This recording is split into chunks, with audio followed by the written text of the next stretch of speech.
At this point, the RIP takes a 30-minute break. First thing they need to do is take a shower, brush their teeth, douche, whatever, and get themselves dried out. They can call for security, go out to the vending machines, get escorted around, score some munchies, whatever, and hang out after, and this is super important, after they sit down at the pop-in computer that's actually supplied there. That was the whole reason for requiring so much pop-in access.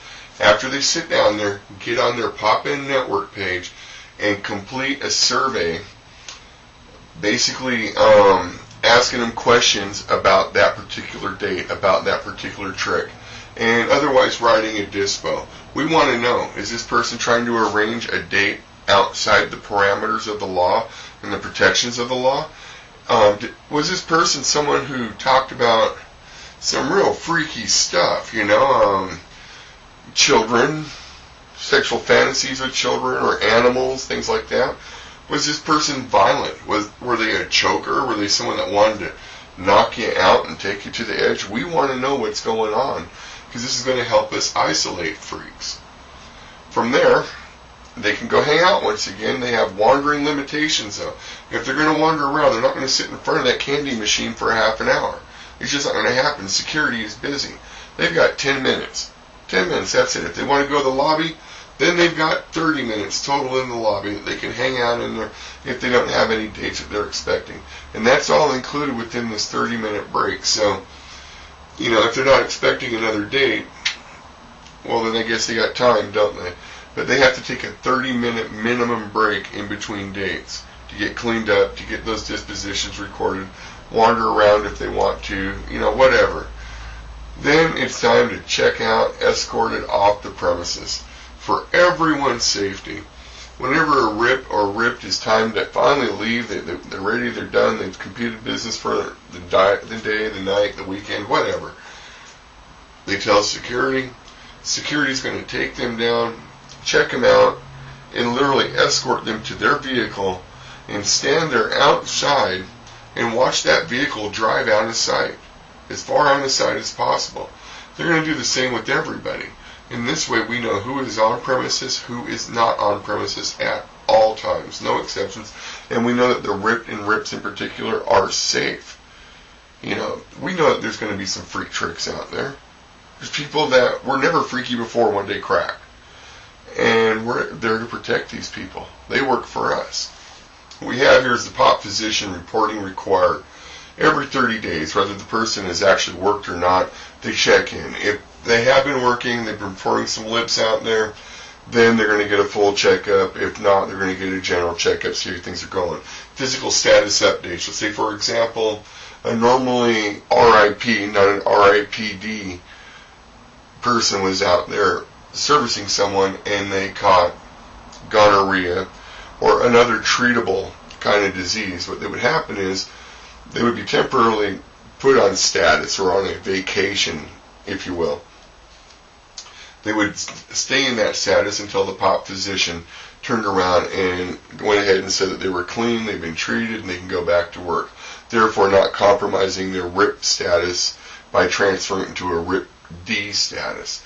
In the meantime, everybody that this person has serviced would also be contacted to be informed that they have to get to their POP physician because the person they've been doing things with has come up with this disease.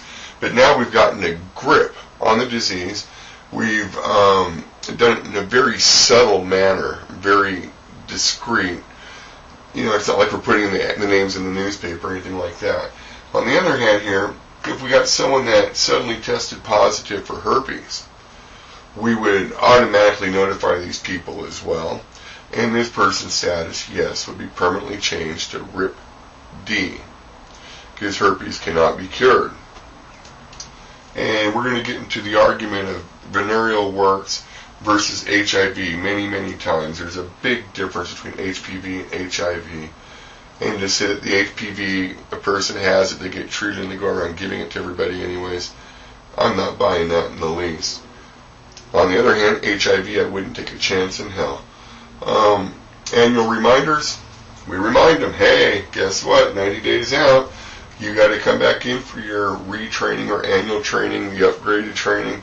Learn about the new events going on, things like that. It's going to cost you $250.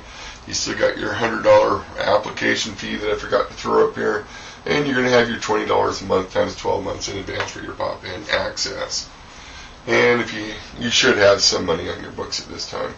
Let's say you want to close your account. Remember that your account does not bear interest. Your money's in there or it's out of there. You're not making any money on it, just have it sitting there. In the meantime, you want to close your account? Fine. From the very beginning, there were forms created by the board members. There were protocols created for every little step of this that will, you simply tell them, hey, I'm done. I'm tired of being a RIP or a RIPD. Transfer my money to this account. Cut me a check. Whatever. We'll take care of you. If you're fired, it's the same thing, except it's done in our terms.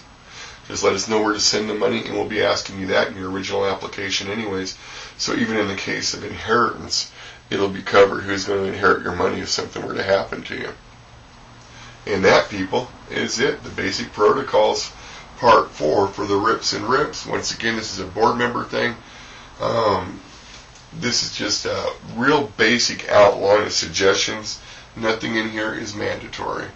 It's what's mandatory is that the board members actually created. And please, board members, I know I'm the one that wrote your names down. The Lord tells me that you're great people and that you'll stick with the basic protocols.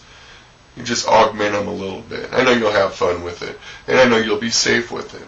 And that's what it's about on my end. I'm not a flesh peddler, so I don't know this by heart by any means.